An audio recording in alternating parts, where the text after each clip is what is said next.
Très, très content de recevoir pour la première fois sur le podcast Premier les buts, Christopher Fortin, un beauceron du Québec qui présentement est aux États-Unis parce qu'il est en train de se préparer pour son après-carrière universitaire. Salut Christopher, comment ça va? Allô, ça va bien, vous? Yes, ça va, ça va. Écoute, super content de te parler. On parle dans le podcast à plusieurs Québécois un peu partout dans la NCA. Mais il n'y en a pas beaucoup qui ont ton parcours. Tu as un parcours qui est assez incroyable, particulier. Tu as vécu tout plein d'affaires grâce au football. Oui. Fait que ça me tentait de voir ça avec toi un peu. Puis bien sûr, avec le championnat national NCAA qui va avoir lieu lundi, ben en même temps, on en parlera un petit peu. Question de Oui, jaser du Super Bowl de l'universitaire. ouais, parfait. Dans le Fait fond, Ouais, c'est ça. Fait que, écoute, Chris, tu viens de la Beauce. oui, Tu as joué avec le cégep Beauce-Appalaches, avec les oui. Condors. Mhm. Euh, le football, pour toi, c'est-tu un sport qui est arrivé sur le tard? C'est-tu un sport qui t'a accroché quand tu étais jeune? Comment ça s'est passé? C'est arrivé quand même assez rapidement dans ma vie parce que, tu sais, j'ai un frère plus vieux que moi, à peu près 7 ans. On a OK. 7 ans différents. Fait que, tu sais, quand lui a commencé à jouer au football, tu sais, il avait 10 ans, quelque chose de même, j'en avais 3. Fait qu'il me disait, viens en arrière dans la maison, on va aller jouer au football, viens me lancer le ballon, viens ici pour n'importe quel sport qu'il a fait. Fait que, tu sais, moi, ça c'est arrivé assez vite dans ma vie, tu sais, 3 ans, 4 ans, 5 ans. Au moment que j'étais capable de marcher, on jouait ensemble en arrière. Mais comme le football organisé est arrivé, j'étais en quatrième année du primaire à la polyvalente. J'étais encore à l'école primaire à Saint-Martin, mais tu avais t'avais le, le chose de primaire, dans le fond, là, fait par l'école de la polyvalente Bélanger. Mhm. Puis dans le fond, c'est de même que j'ai accroché. Puis mon frère, il jouait comme à l'école polyvalente. Fait que, tu sais, parce que j'étais plus jeune un peu, tu sais, avec les coachs, on fait, tu peux l'essayer juste parce qu'on connaît ta famille déjà. Puis depuis ce temps-là, fait 20 ans, 10, 12, à peu près 13, 14 ans, là. quand même. Quand même. Puis t'as une shape assez costaude, là, on s'entend, là, un genre de 6 pieds 5, 300 livres. Est-ce que vous êtes tous des colosses de même dans la famille? Non, mon frère, il est à peu près à 5 pieds 11, 200 que, tu sais, mais quand il a commencé, c'était un joueur c'est un O-line, ils l'ont transformé en fullback il a joué midget 3 à Saint-Georges dans le temps. Mhm. Mon père, il est quoi, 5 pieds 10, 5 pieds 11, ma mère est 5 pieds 9, 5 pieds 10, là. Et qu'est-ce qui s'est passé? Ben, je peux pas te dire avec mes parents, mais je peux te dire que ma génération, du côté de mon père des Fortins, on est pas mal tous 6 pieds 2, 3, 4, là, tu sais, OK. tu sais, j'ai une cousine de mes cousines qui était à 6 pieds 2, là, tu sais, fait que, tu sais, Hmm. ça a passé une génération, puis ma génération, ils ont fait, OK, c'est bon, c'est là qu'on grandit. Ah, nice, excellent. Une belle, un beau cadeau génétique, dans le fond, pour Oui, jouer au football. oui, ça, je l'apprécie beaucoup. Fait que là, tu joues Cégep Beauce-Appalaches, pas Cégep Beauce-Appalaches, ouais, en À fait, tu as joué Polyvalent. un an Cégep Beauce-Appalaches. Tu es nommé en des deux joueurs de ligne de l'année. Tu es deux fois sur l'équipe d'étoiles au secondaire, ce qui t'a probablement permis d'ouvrir cette porte-là. Tu te ramasses au championnat mondial de foot avec le Québec, puis vous gagnez l'or. Ça a dû être probablement l'une des belles réalisations de ta carrière quand tu reviens un petit peu là-dessus, là. Oui, puis dans le fond, j'ai fait Team Québec en 2017 Mm. avec pour que le Canada Cup. Puis dans le fond, on a gagné. Dans le fond, j'ai joué avec Mathieu Bergeron, que Ouais, je pense que je vois le le chandail chandail en juste en arrière. arrière. Fait que j'ai joué avec, puis j'ai joué contre quand on était au cégep. Fait que, tu sais, on garde contact un peu, mais on a gagné ça en 2017. L'année d'après, en 2018, c'est là que j'ai été au championnat du monde. Puis c'est là qu'on a gagné dans le downtown de Mexico. C'était contre Mexico en finale. My God. Le stade était plein. Incroyable. Tu sais, c'était juste, tu sais, comme je pourrais dire, comme mes parents pourraient dire, tu nous en as fait voir du pays. Ouais, hein, ça doit, crime. Puis ça devait être une expérience, là, tu sais, à 18 ans, tu rentres dans ce stade-là, la foule devait être hostile, ça devait être impressionnant, là. Oui, dans le fond, tu sais, t'avais quoi, à peu près 30 000 personnes. Tu sais, c'était vraiment la première fois que j'avais une foule, mettons, comme qui pourrait ressembler à du NCAA Mhm. slash pro. Tu rentres là, je fais, oh, OK. Puis je sais que la moitié de ces personnes-là ne parlent pas anglais ou français. Fait que, tu sais, ça va pas pire. Fait que, tu sais, c'est impressionnant, là. Ah, c'est clair. Suite à ça, tu te fais recruter par Connecticut. Je veux que tu me parles un peu de ce recrutement-là parce qu'il y a probablement plusieurs jeunes qui nous écoutent, qui jouent au football, qui ont de l'intérêt pour le football. On en voit de plus en plus des Québécois et de recruter à gauche, à droite. Comment ça se passe un recrutement NCA? Tu sais, je comprends que le tien, c'est en 2019, mais tu sais, je suis pas sûr que ça a tant changé que ça maintenant. Pour un Québécois de la Beauce qui veut aller jouer universitaire, comment ça se passe? Ben, dans le fond, moi, j'ai passé par lui le chemin du cégep. Dans le fond, j'ai fait mon cégep, puis après ça, je suis parti aux États-Unis. Fait que ça peut être un petit peu différent si tu passes, mettons, juste par le après secondaire, ça peut être Mhm. différent un peu. Mais dans le fond, j'ai demandé à mon head coach, dans le fond, Marc Loranger, de m'aider. Dans le fond, pour m'aider à envoyer mon film. Dans le fond, premièrement, j'ai envoyé mon film à peu près 5, 6, 7 universités aux États-Unis, juste pour voir s'il y avait de l'intérêt. OK. Il y en a 3, 4 qui m'ont répondu oui, t'as une bonne shape, t'as ci, t'as ça. Fait que, ils commencent à me parler, OK, c'est quoi tes notes? Partir, ils ont demandé quasiment les notes depuis le 6e année du primaire. Ils veulent vous, parce que s'ils ont investi beaucoup d'argent, ils veulent voir si tu vas être capable d'avoir les notes là-bas. Après ça, ils m'ont demandé si on veut te voir en vrai. Fait que, viens faire un camp cet été, mettons, chez nous, ou quelque chose en même, ou un camp qu'on va être capable de le voir. Fait que, j'ai été voir, j'ai commencé par lui à Buffalo. Après ça, j'ai fait lui à Syracuse, puis finalement, j'ai été à lui à Yukon. Dans le fond, ils veulent, si tu envoies ton tape, tu essaies de leur parler, puis tu te fais recruter par eux autres, puis tu essaies de faire recruter en envoyant tout ça. Essaye d'envoyer, si c'est capable, essaye d'envoyer, mettons, tes notes en même temps qui peuvent être traduites en anglais, juste pour que les autres comprennent un peu plus, parce que je sais que des fois, des noms sont un peu différents, mettons, en anglais et en français. Puis ensuite, c'est vraiment juste, tu vas là, tu performes au mieux de tes capacités, puis ils te disent oui ou non. Ils te demandent, viens voir tel coach, viens voir, viens avec nous autres, puis tout ça. Après ça, c'est le même qui est arrivé. Puis après ça, c'est là que c'est le vrai, pas le challenge, mais la vraie chose qui commence, c'est parce qu'après ça, ils ont tes notes, ils ont ci, ils ont ça. Ils, ils vont te demander de faire un SAT, un ACT. Si t'es pas un anglophone de nature, ils vont probablement te demander un petit cours, un petit test d'anglais pour voir comment tu es.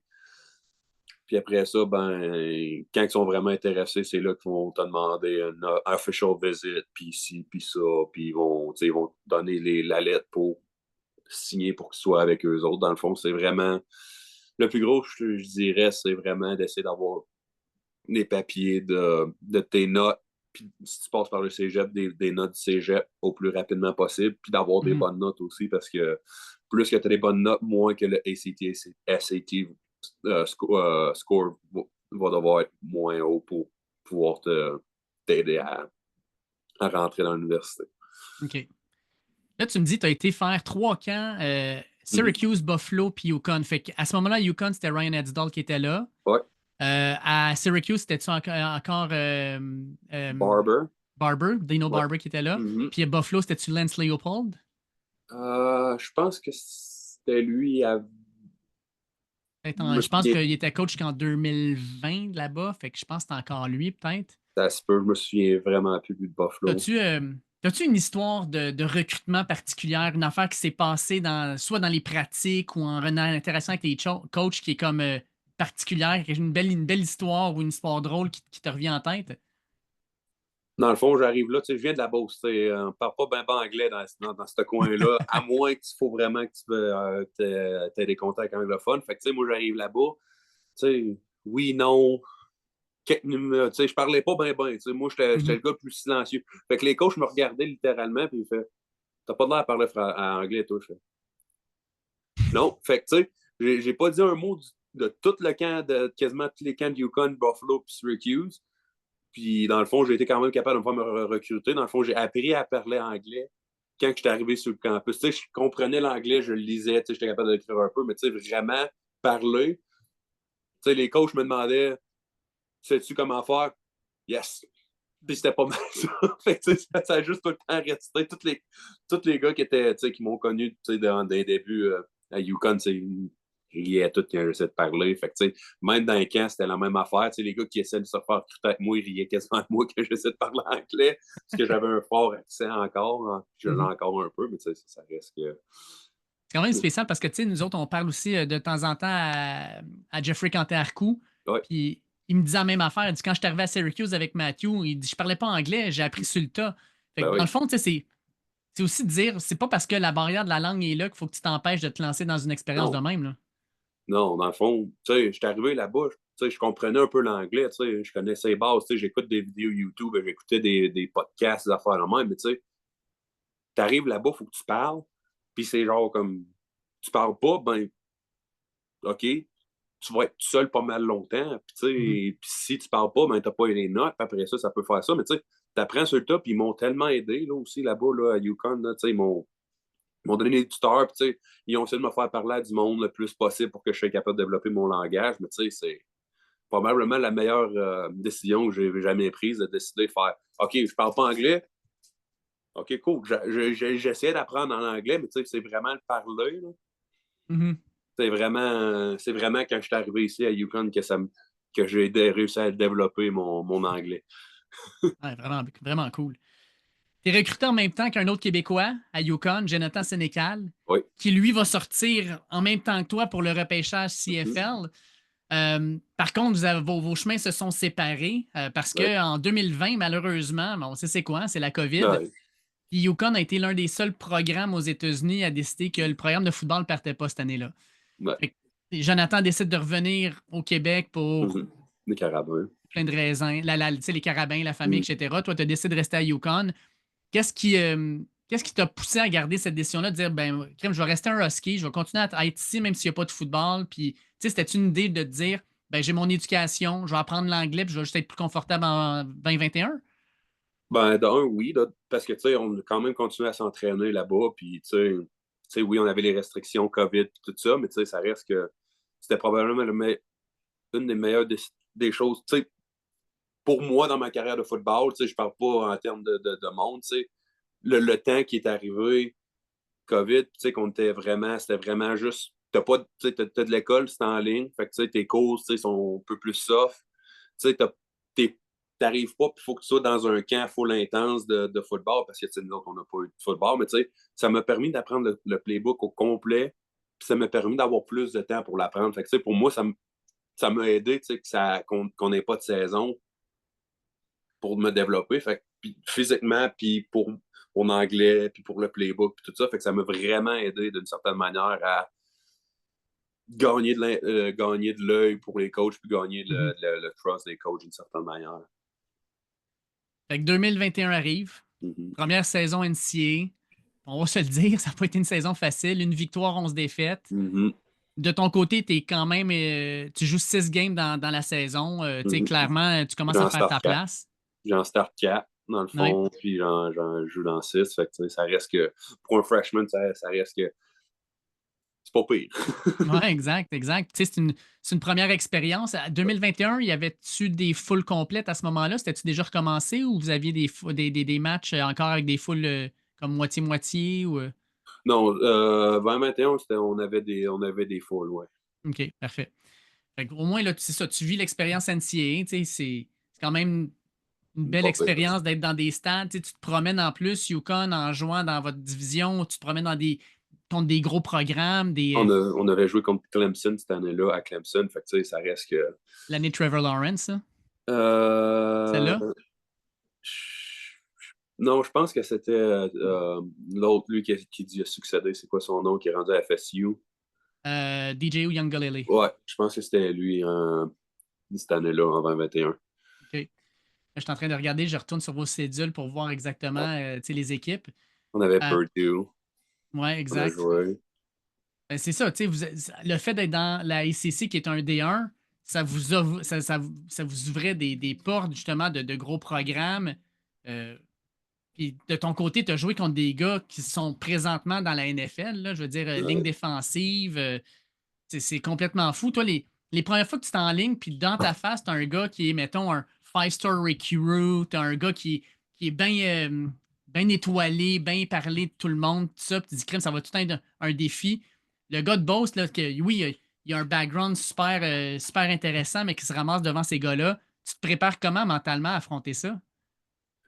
Ben, tu te dis que tu arrives là, tu te dis, tu essaies de faire croire que tu vas te les gagner, puis tu te prépares pour ça, mais tu le sais que les gars sont assez pas pires. T'sais.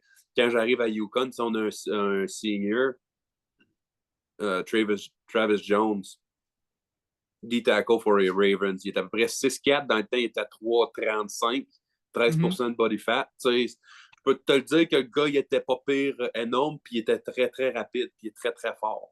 Ouais. Ça a fait, le premier jeu que j'ai fait contre lui, je fais « Ouh! » Il m'a mis une main dans le chest en pratique, puis il m'a reculé. Fait que, tu sais, quand je vois...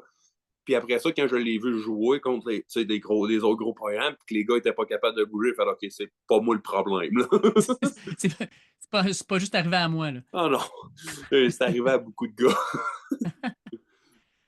Ah, mais c'est ça, tu sais, là, tu rentres dans les grosses ligues, fait que tu joues contre les gros bonhommes, les gars Ouais. qui, clairement, là, vont peut-être faire l'aller, comme tu disais, qui se ramassent dans la NFL. Hey, tu as eu l'occasion, je regarde, tu as joué dans des stades mythiques. Tu es allé jouer Big dans le House. Big House à Mhm. Michigan. Tu es allé Mhm. jouer au Neyland Stadium à Tennessee. Il y a Mhm. parmi les plus gros stades aux États-Unis, puis Ouais. les foules aussi souvent. Tennessee, c'est des foules hostiles, c'est Ouais. impressionnant. Rocky Top, là, cette chanson-là, je l'ai trop entendue pendant cette semaine-là, pendant cette journée-là. C'est une bonne chanson, c'était vraiment le fun de l'entendre par là-bas, mais à un moment donné, j'étais là, ils l'ont tellement chanté. Là. J'ai fait, OK, cool, là, on peut-tu passer à une autre chanson? Ben, quel est l'environnement le plus intimidant où tu as été joué en tant que joueur? Intimidant. Tu sais, le Big House, il y a beaucoup, beaucoup, beaucoup de monde, mais je te dirais qu'une des plus intimidantes, c'était vraiment. C'était entre NC State et Tennessee. Parce Mhm. que NC State, c'était le soir. L'entrée, c'était vraiment. Ils ont fait passer les jets, ils ont fermé tout, ils ont mis il y avait des lumières rouges partout sur les téléphones. Puis tu avais tes téléphones, j'ai rentré là, puis après ça, le monde juste nous criait dessus. Tennessee, ben, c'est vraiment juste vraiment hostile. Tu avais quasiment le student section vraiment en arrière de nous autres. Fait que, ils nous criaient après. On s'entend que peu importe où qu'on allait, quand on rentrait sur le terrain pour s'échauffer, t'avais les étudiants quasiment déjà tous un peu amochés en train de nous crier après. Puis ils font leurs recherches. Ah Ils ouais? font leurs recherches. Tu sais, t'avais des gars qui faisaient comment va ci, comment va ça, blablabla. Je fais, OK, les gars sont Tu veux craqués. t'essayer en français, là? Ah, mais ils se sont pas essayés, malheureusement. Ça aurait été bon, ça aurait été bon. Ben oui, ça aurait été drôle.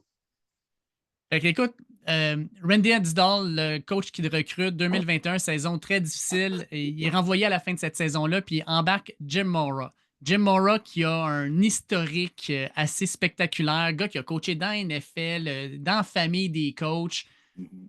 Quand il arrive dans le vestiaire, là, qu'est-ce que tu vois comme différence? Puis qu'est-ce que tu as vu dans les 3 années où tu as été avec Jim Mora? Qu'est-ce que tu as vu comme différence dans son approche, dans ses schémas de jeu, dans la chimie de l'équipe, puis même dans ton développement? Dans le fond, quand il est arrivé, il l'a vraiment fait. On va voir des pratiques, mais au début, il voulait, quand il arrive, il fait OK, on va checker, voir c'est qui veut rester, c'est qui veut pas jouer au football aussi. Fait que, Mhm. ils ont mis les pratiques super, super hard, vraiment pour essayer de casser le monde, qui vont pas fuiter avec sa mentalité. Mais après ça, vraiment, il est rentré dans une mentalité plus NFL, des pratiques plus comme dans NFL, tu sais.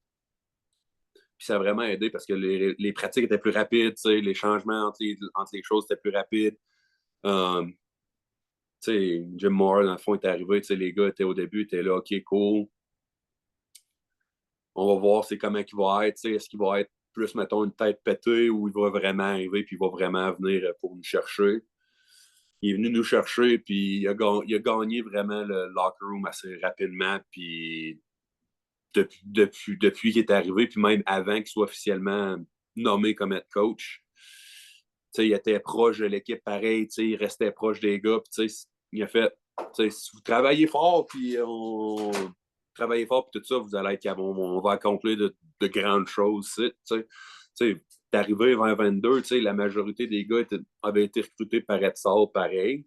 Mhm. C'est 7 dans un bowl. Ça reste que c'est assez très bon. Ouais, le Myrtle Beach Bowl, c'est ça? Ouais. Puis dans le fond, c'est ça. Dans le fond, tu sais, t'es arrivé, puis depuis ce temps-là, ça a vraiment explosé, tu sais, avec Coach Samus, là, qui est rendu notre coordinateur offensif, tu sais, un grand believer du Ozzy, puis un grand intérêt, tu sais, depuis qu'il est arrivé avec, comme au coach Joe Line, tu sais, on a passé comme des bas-fonds en termes de running game à top 30, top 20, quelque chose en termes de running game. Tu sais, on a remis un nouveau record pour Yukon à 421 verges. Par la course cette année contre FAU, ça reste que il n'y a personne d'autre qui l'a fait jusqu'à là pour nous autres. Fait, ça reste que les gars sont là. Ben, tu finis la saison, puis on parle souvent des running backs, mais tu joues la position où vous n'avez aucune stat. Vous êtes la seule position dans le football où il n'y a pas de stats. La Mais seule votre stat. c'est quand c'est mauvais pour les sacs. Exact. Exact. Sauf que, je pense que d'un certain point de vue, quand tu regardes que Yukon, cette année, en 13 matchs, vous avez fait 2590 verges au total. Vous avez marqué 23 touchés au sol. Pour moi, ce que ça me dit, c'est oui, vous avez des bons running backs, mais tu regardes, il n'y a aucun running back qui a dépassé 1000 verges. C'est par comité, mais c'est la ligne offensive qui fait le travail. C'est eux qui ouvrent les lignes pour ces gars-là. Puis ben, c'est là que tu te rends compte que tu n'as peut-être pas de stats, mais ta stat, c'est indirectement ce que vous avez sur le terrain. Là.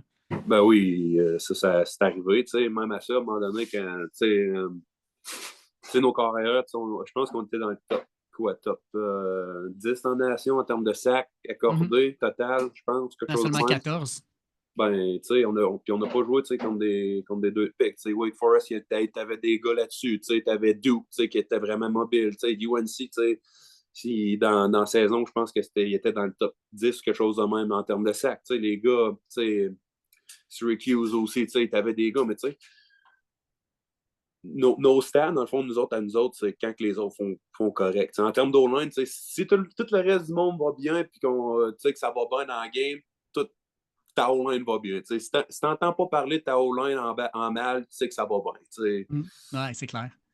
On a permis de donner des records à nos carrières. Je pense que Joe Fagiano il a égalisé le record de Dan Orlovsky à UCOM en termes de passing touchdown. On a fait un record en termes de rushing. Nos running backs, c'était OK, c'est qui est en feu aujourd'hui? C'est lui, OK, parfait, on va lui donner le ballon plus. OK, c'est toi, dépendant du style de défensive qu'on avait. C'était plus une. Faut que tu baisses le casse pour ça. On avait deux bons. C'était vraiment OK, on a besoin d'un shifty qui va briser des chevilles. On a deux bons pour ça. C'était OK, quel style de football faut qu'on joue aujourd'hui? S'il faut lancer 50 fois la balle, c'était ça qu'on faisait. Si c'était courir 50 fois le ballon, on courait 50 fois le ballon. J'aime ça de même, on s'ajuste. Oui. Tu termines ça au Fenway Bowl. En fait, c'est le Wasabi Bowl, là, mais c'est au Fenway Park. Victoire contre justement North Carolina. Prochaine équipe de Bill Belichick en plus. Comment tu as trouvé ça? Parce que normalement, c'est ça, tu rentres dans un stade de football. Là, tu rentres dans un stade de baseball, mais c'est un stade mythique. Puis en même temps, toi, tu rentres là puis tu dis, comme je m'en vais jouer mon dernier match NCAA. Là, ma carrière universitaire se termine aujourd'hui. Comment tu as vécu tout ce qui a mené à ce match-là, le match en tant que tel, puis l'après-match? Dans le fond, pour arriver là, dans le fond, on était trois, on est quatre finissants sur la ligne offensive. Trois partants, puis un qui est un peu plus backup. J'ai joué avec eux autres pendant les 4 dernières années. Fait que pour nous autres, c'était vraiment émotif. Mais on l'a gardé plus comme on va en profiter, puis on va avoir du fun avec tous les gars, puis on va avoir du fun ensemble. C'est ça qui est arrivé. Les 2 semaines de préparation pour le bowl, c'était vraiment juste. On avait du fun de la pratique, mais on était vraiment sérieux, puis on faisait notre travail pour pouvoir gagner. La visite du Fenway Park, après 2 journées rendues là-bas, parce qu'on a tout le temps des petites activités là-bas, tout ça. Puis on est à peu près en quelques kilomètres de notre hôtel. Fait qu'on arrive là. On rentre là, on voit que c'est dans un setup de football. Fait OK, tu regardes le Green Monster, je regardais ça de même, je fais OK. Je pense pas que je serais. Dans mon jeune temps, j'ai joué au baseball, j'ai fait. Je pense pas que je serais capable de faire ça. Ils nous ont donné, parce que normalement, ils nous donnent tout le temps soit un ballon pour avec, mettons, qui marque, quand on a joué à Myrtle Beach, un ballon Myrtle Beach, Marshall against Yukon. Là, ils nous ont donné un bâton de baseball avec, mettons, notre nom UNC contre Yukon, Wasabi Fenway Ball 2024. Fait que, tu sais, j'arrive là, je fais OK, mais il reste une journée après ça, puis c'est la game. La game arrive, prépare ça comme une game normale. Pour moi, je fais OK, c'est peut-être ma dernière game, mais bon, ça reste que c'est. Oui, c'est peut-être ma dernière game, mais ça reste que on est titre pour gagner. Ouais, exact. Fait que, on se prépare comme une game normale. On rentre sur le terrain, blablabla. Donc la game finit, parce que j'étais le left guard, dans le fond, je suis le garde à gauche. Je me tourne vers mon left tackle, un de mes très bons chums de gars. Valentin Sen de l'Autriche. Ton côté gauche, cette game-là, c'était les United Nations. Dans le fond, l'ONU, c'était la... Dans le fond, je fais juste me tourner vers lui. Il nous reste un jeu, puis c'est un jeu, un knee down. Je me tourne vers lui après ça, je fais on vient de le faire. Puis on fait juste commencer à se serrer avec une petite larme au coin des yeux parce que c'était probablement la dernière fois qu'on rentre sur le terrain ensemble. On a passé quasiment 4 ans et demi à s'entraîner, à pratiquer, à jouer ensemble. Puis là, c'était la dernière fois. Même affaire pour le numéro 75, Chase Lunt. Même affaire, lui, c'était right tackle parce que j'ai joué garde à gauche et garde à droite. Fait que j'ai joué à côté des deux. C'était émotif, les gars. Notre dernière game en tant qu'Huskies, puis on la gagne. On commence notre université. Nos universités quasiment 1-11.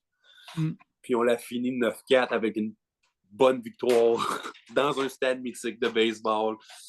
Fait que ça fait... les larmes ont commencé à tomber un peu. Là.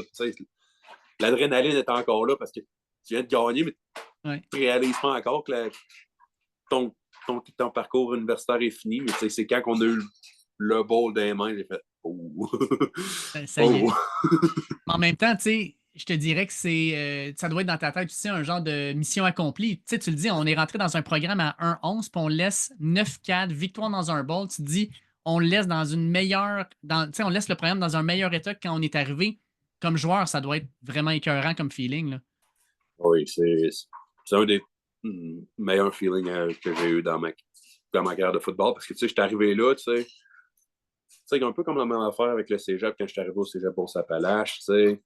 Ils ont eu des années difficiles, puis j'ai voulu aller là avec mon chum de gars, Sam Fauché, pour essayer de les aider à qu'on gagne. C'est arrivé après qu'on soit parti, malheureusement, pour le cégep, mais j'étais arrivé là, petit gars de Beauce, on va essayer de les aider, puis ça commence mal, puis ça va mieux, puis ça finit, on a été capable d'aider les plus jeunes à ce qu'ils voient c'est quoi, qu'est-ce que ça prend pour pas être capable de gagner. Puis d'après moi, ça, on a été capable de bien leur montrer que c'était quoi le travail qu'il fallait faire pour pouvoir continuer dans le fond, cet accomplissement-là de rester à plus.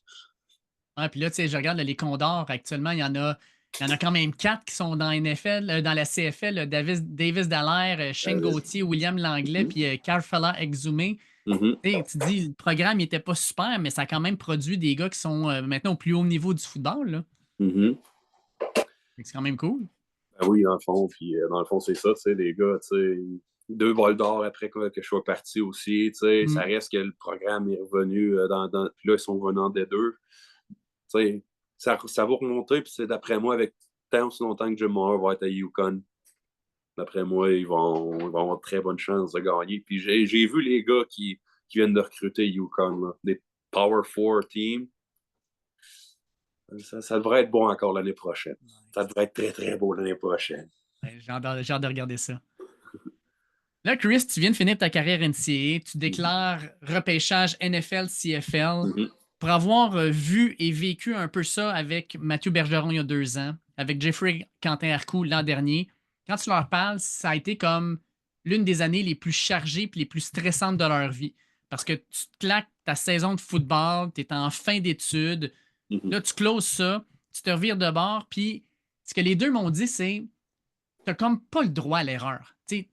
quand tu te fais appeler par une équipe ou quand tu te présentes devant des recruteurs, il faut toujours que ça soit ta meilleure journée puis ton meilleur côté que tu présentes. Fait que ta préparation doit toujours être sa coche. Tes réponses Mhm. doivent toujours être sa coche. Tu as toujours le cerveau qui roule.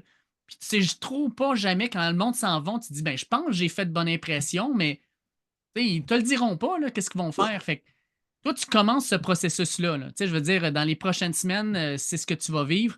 Mhm. Comment tu t'es préparé depuis la fin de la saison régulière, puis comment tu prévois te préparer dans les prochaines semaines? Dans le fond, tu sais, juste pour que mon corps revienne, j'ai pris une semaine complètement off, juste pour dire, tu sais, je n'ai vu des reps parce que, tu sais, des fois, j'étais avec l'équipe numéro 1, 2, puis tout ça, à cause de whatever, qu'est-ce qui arrivait, tu sais, pour avoir le nombre de do-line qu'on était capable de pratiquer, pour que tout le monde soit capable de pratiquer des fois. Fait que, tu sais, j'ai pris une semaine, j'ai fait, j'ai besoin de cette semaine-là, puis là, dans le fond, j'ai commencé à m'entraîner, j'ai fait à courir, puis tout ça, tu sais, vraiment pour recommencer, puis dans le fond, là, je vais m'entraîner à l'université. Dans le fond, je vais rester dans le coin de Yukon pour pouvoir m'entraîner là. Dans le fond, j'ai demandé au strength coach là-bas, s'ils peuvent m'aider. Strength coach qui est là en ce moment, il arrive de Mississippi State. Il y en a vu des gars qui sont à l'NFL. Il en a coaché.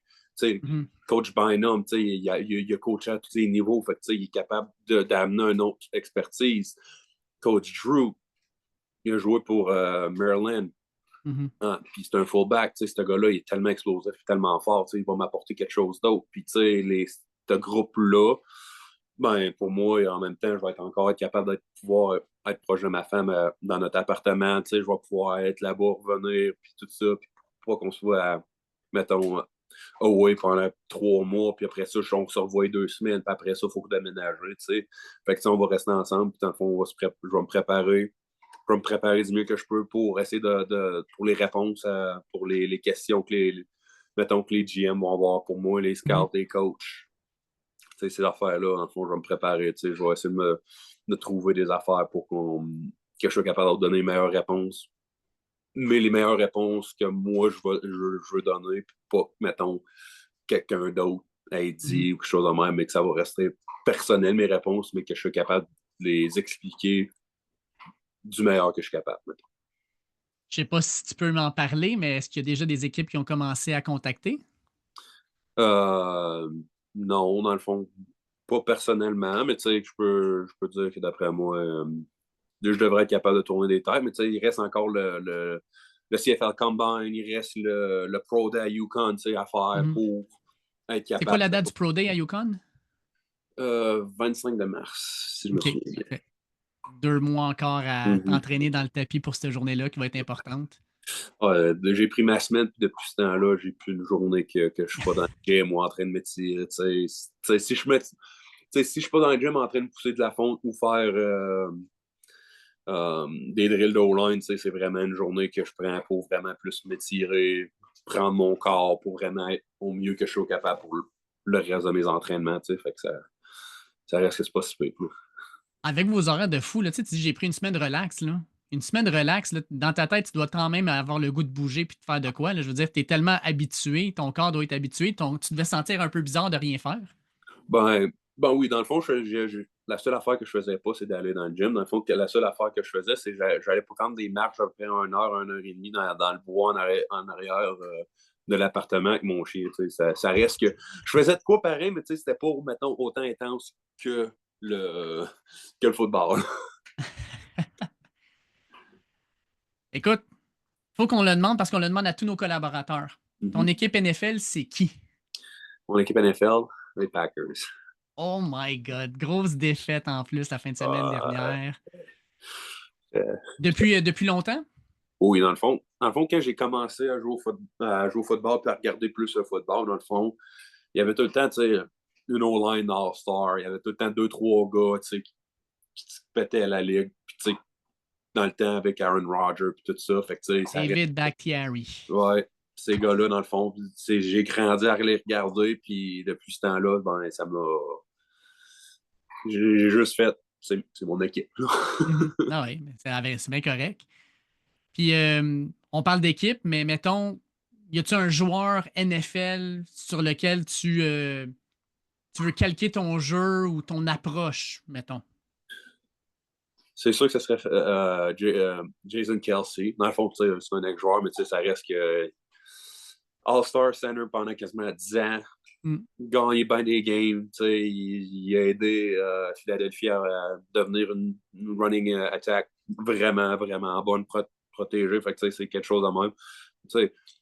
Un autre gars que je pourrais me calquer un peu, c'est mon bon chum Mathieu Bergeron. Ce gars-là, il est tellement tout fait, parfait pour lui. Il a tellement tout fait, bien fait ses affaires. Que là, il est partant à sa première année. Fait que, ça reste que. Il a fait de quoi de bon à quelque part, fait que ça pourrait que j'essaye. Écoute, on va te le souhaiter. Il s'agit d'avoir une opportunité. Ouais. Je pense à Sidiso, qu'on voyait au repêchage.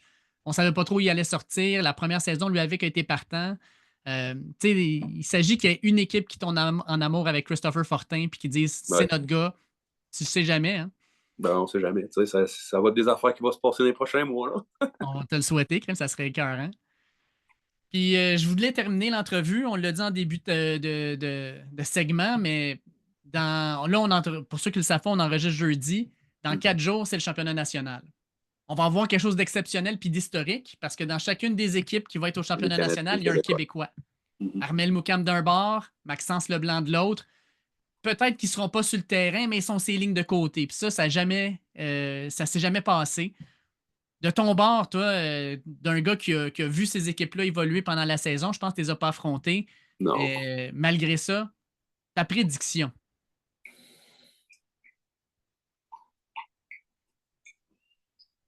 Je vais y aller avec Notre-Dame.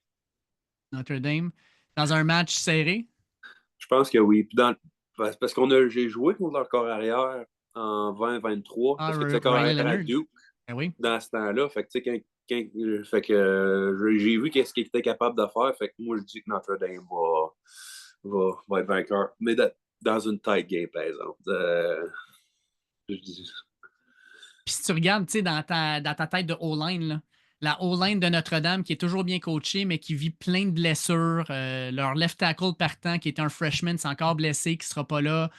Tu regardes, par exemple, du côté de Ohio State, leur left tackle partant aussi blessé pour la saison, leur centre aussi blessé. Si tu fais la comparaison même des deux O-line par rapport au D-line, tu vois le match-up comment?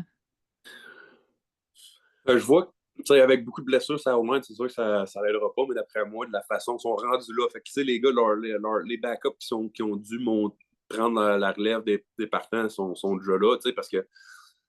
Puis d'après moi, ils sont assez bons pour gagner parce que, ils l'ont prouvé, même avec des blessures, ils sont rendus au National Championship. Fait que moi, je dis que ça va être. Notre-Dame va être capable de gagner l'avantage des trenches en termes d'O-line. Mais d'après moi, ça va être une bataille qui va se donner 3-4 verges à chaque fois, mettons, dans les courses. Puis après moi, la pression elle peut arriver assez rapidement des deux bords parce que c'est de quoi jouer. Là. Oh oui, exact. C'est le dernier game de l'année. Tu donnes tout ce qui te reste parce qu'après ça, anyway, la saison est finie. Ben ouais. Christopher, ça a été un énorme plaisir de discuter avec toi. Premièrement, on va te souhaiter bonne chance puis un bon processus dans les prochaines semaines, prochains mois dans ce qui t'attend. Un plaisir, j'en suis persuadé, de nos auditeurs de te découvrir. Puis si jamais ça te va, on garde contact puis on verra à quel moment on peut se reparler dans le processus. On ne sait jamais. Peut-être qu'il y a une petite équipe NFL qui va t'inviter à des camps, des trucs de même. Fait que si jamais c'est le cas, ce serait le fun de pouvoir se rejaser. Ben oui, c'est sûr. C'est un plaisir. Merci beaucoup, puis on se reparle bientôt.